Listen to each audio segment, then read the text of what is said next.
दोस्तों, आप में से बहुत से लोगों ने मुझसे ट्विन बैलेंस शीट के एक इंडिविजुअल वीडियो की डिमांड की थी। हालांकि मैं इस इशू को बहुत बार डिस्कस कर चुका हूं, बट देन टू क्योंकि आपकी डिमांड थी तो ये रहा आपके सामने वीडियो। ट्विन बैलेंस शीट की प्रॉब्लम सबसे पहले हमारे सामने आती है जब इकोनॉमिक सर्वे इन 2016-17 चैप्टर 4 में डिस्कस करता है इस इशू को by the name the festering twin balance sheet problem. तो इस पूरे इशू में आपको ले जाने के पहले यहां पे जो शब्द दिए हुए हैं ट्विन और बैलेंस शीट, क्यों ना इनको डिस्कस कर लिया जाए। सबसे पहले बात करते हैं बैलेंस शीट के बारे में। ये आप सब जानते हो कि बैलेंस शीट का मतलब होता है फिनेंशियल स्टेटमेंट। ये फिनेंशियल स्टेटमेंट समराइज करता है किसी भी कंपनी इंस्टीट्यूशन के असेट और लायबिलिटीज। अब असेट और लायबिलिटीज क्या होती हैं ये भी आपको पता होना चाहिए। दोस्तों, जैसे मान लीजिए कि मैंने आपको 100 रुपए दिए, तो वो 100 रुपए मैंने आपको दे दिए, वो फिलहाल अभी यथास्थिति में रुपए आपके पास है, तो वो असेट आपका बन जाएगा क्या? नहीं, क्योंकि वो रुपए मैंने दिए हैं and you are liable to pay that rupee to me again जब भी मैं डिमांड करूंगा। इसी कारण से वो 100 रुपए मेरा असेट होगा और आपकी लायबिलिटी होगी, क्योंकि मैंने आपको रुपए दिए हैं। तो आपकी लायबिलिटी, आपकी जिम्मेदारी बन जाती है कि आप वो मुझे रुपए वापस लौटाओगे। तो मैं उम्मीद करता हूं कि असेट और लायबिलिटी ये चीज आप समझ गए और ये भी समझ गए कि बैलेंस शीट एक फाइनेंशियल स्टेटमेंट होता है जो किसी भी कंपनी इंस्टीट्यूशन की असेट लायबिलिटीज बताता है। असेट लायबिलिटीज के साथ ही साथ आपको पता होगा कि कंपनीज इक्विटीज निकालती हैं, शेयर्स, आपको पता होगा ना। तो शेयर होल्डर की कितनी इक्विटी है at a specific point of time, ये भी इसी बैलेंस शीट में बताया जाता है। तो हमने क्या देखा? फाइनेंशियल स्टेटमेंट होगा जो किस चीज को समराइज करेगा, कंपनी इंस्टीट्यूशन की असेट लायबिलिटीज को और साथ ही साथ शेयर होल्डर्स की इक्विटी को। ओके, तो ये बैलेंस शीट तो क्लियर हो गई। अब चलता हूं आपको लेके ट्विन पे। ये ट्विन का मतलब क्या है? इसमें एक जो कंपोनेंट है वो है इंडियन कंपनीज और दूसरा जो कंपोनेंट है वो है इंडियन बैंक्स। इसका मतलब क्या समझ में आया कि बैलेंस शीट की ये प्रॉब्लम है of Indian companies and Indian banks. तो सबसे पहले बात करते हैं कि what gone wrong with the Indian companies. They got over leveraged.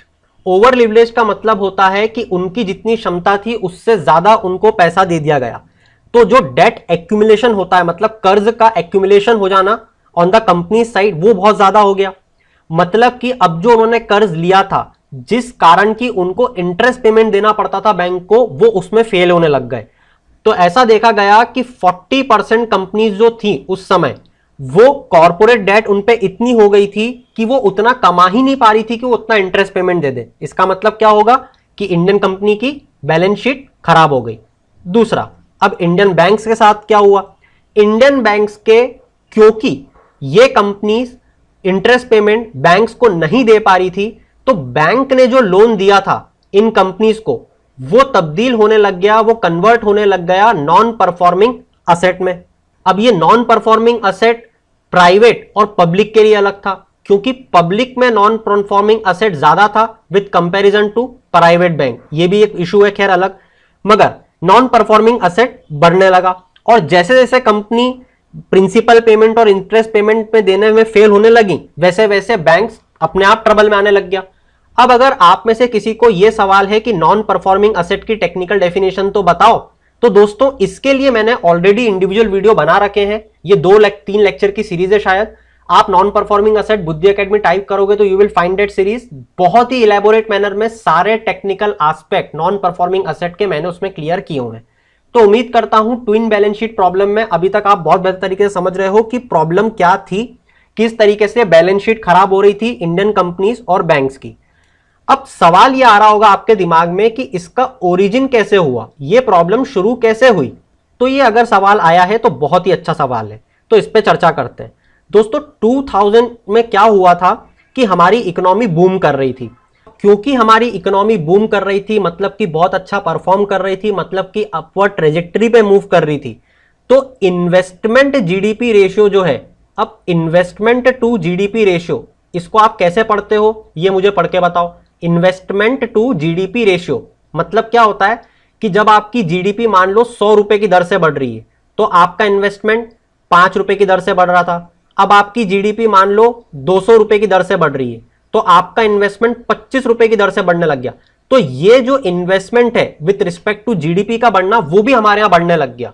वो कितना बढ़ने लग गया, अगर अब आपका ये सवाल है, तो वो 11% से बढ़ गया, और 11% से बढ़ के 38% तक हो गया 2007 से लेकर 2008 तक। अब इन्वेस्टमेंट बढ़ गया, इसका मतलब क्या है? जैसा हमने देखा कि जब कंपनीज को बैंक्स पैसा दे देती है तभी तो कंपनीज इन्वेस्टमेंट करती होगी ना।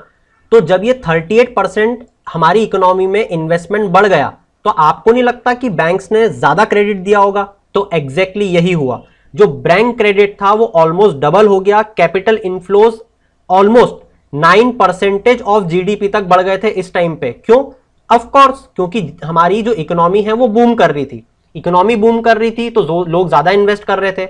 लोग ज्यादा किस बिहाफ पे इन्वेस्ट कर रहे थे? ज्यादा पैसा बैंक से उठा के ज्यादा रिस्क लेने की कोशिश कर रहे थे, क्योंकि ज्यादा प्रॉफिट दिख रहा था। आज हमारे यहां पे इंटरेस्ट रेट्स कम है कोविड पेंडेमिक के बाद में, मगर फिर भी लोग लोन ले रहे हैं। क्यों नहीं ले रहे हैं? क्योंकि उनको दिख रहा है कि आगे प्रॉफिट ही नहीं हम कर पाएंगे अगर इन्वेस्टमेंट कर भी देते हैं बैंक से लेके। तो ये होता है कि इन्वेस्टमेंट टू जीडीपी कब बढ़ जाएगा और कब कम हो जाएगा, इन चीजों पे डिपेंड करता है। मगर फिर इसके बाद जो होता है वो तो फिर इतिहास गवाह है। हम स्ट्रक कर जाते हैं इन ग्लोबल फाइनेंशियल क्राइसिस। 2008 में ग्लोबल फाइनेंशियल क्राइसिस हिट करता है, जिसके कारण ग्रोथ रेट रिड्यूस हो जाती है।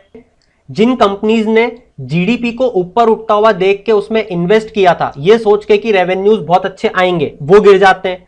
बहुत से प्रोजेक्ट स्टॉल हो जाते हैं क्योंकि उनके पास पैसा नहीं होता इन्वेस्ट करने के लिए, या फिर जहां से उन्होंने सोचा था कि रेवेन्यू आएगा हम यहां पे लगा देंगे, वो नहीं हो पाता, जिस कारण से कि बैंक से लिया हुआ पैसा कंपनीज दे नहीं पाती हैं। इसी कारण से प्रोजेक्ट्स डिले होते हैं, और यही प्रोजेक्ट्स के डिले आगे चल के प्रोजेक्ट की फाइनल कॉस्ट को बढ़ा देते हैं, क्योंकि जो रॉ मटेरियल की कॉस्ट थी आगे चल के वो आपको बढ़ी हुई मिल जाएगी, और हर चीज आपको इन्फ्लेटेड भाव में मिलेगी। तो जो प्रोजेक्ट स्टॉल हुए थे उसमें फर्दर और नुकसान देखने को मिला। और क्योंकि ग्लोबल फाइनेंशियल क्राइसिस आ गया था, तो रिजर्व बैंक ऑफ इंडिया को इससे निपटना भी था। तो रिजर्व बैंक ऑफ इंडिया ने क्या करा कि अपने इंटरेस्ट रेट बढ़ा दिए, और जैसे इंटरेस्ट रेट बढ़ाए, मतलब कि अब कंपनीज को ज्यादा पैसा देना पड़ेगा बैंक्स को। और ये क्यों करा था रिजर्व बैंक ऑफ इंडिया ने, ये सवाल भी हो सकता है आपका, ताकि इन्फ्लेशन ना बढ़ जाए। तो इन्फ्लेशन को कर्व करने के लिए मजबूर थी रिजर्व बैंक ऑफ इंडिया, जिस कारण से इंटरेस्ट रेट बढ़ाए, मगर कंपनियों को फर्दर इससे नुकसान हो गया। तो ये सारी चीजें मिला के higher cost, lower revenues, greater financial cost, ये सब ने कॉर्पोरेट कैश फ्लो को पूरा स्क्यूज आउट कर दिया, और जिसने की नॉन परफॉर्मिंग असेट को लीड करा ऑफ बैंकिंग सेक्टर। जैसे कि यहां पे आप देख भी सकते हो, ये बेसिकली नॉन परफॉर्मिंग असेट का एक ग्राफ है इकोनॉमिक सर्वे से। आप देख सकते हो कि किस तरीके से 2008 तक ऑलमोस्ट नॉन परफॉर्मिंग असेट गिरते जा रहे थे, मगर इसके बाद आप देखोगे तो लगातार नॉन परफॉर्मिंग असेट आपको बढ़ते हुए दिख रहे हैं। थोड़ी देर कांस्टेंट चले थे 9-10 तक, मगर 12 के बाद में लगातार आपको नॉन परफॉर्मिंग असेट बढ़ते हुए दिखेंगे।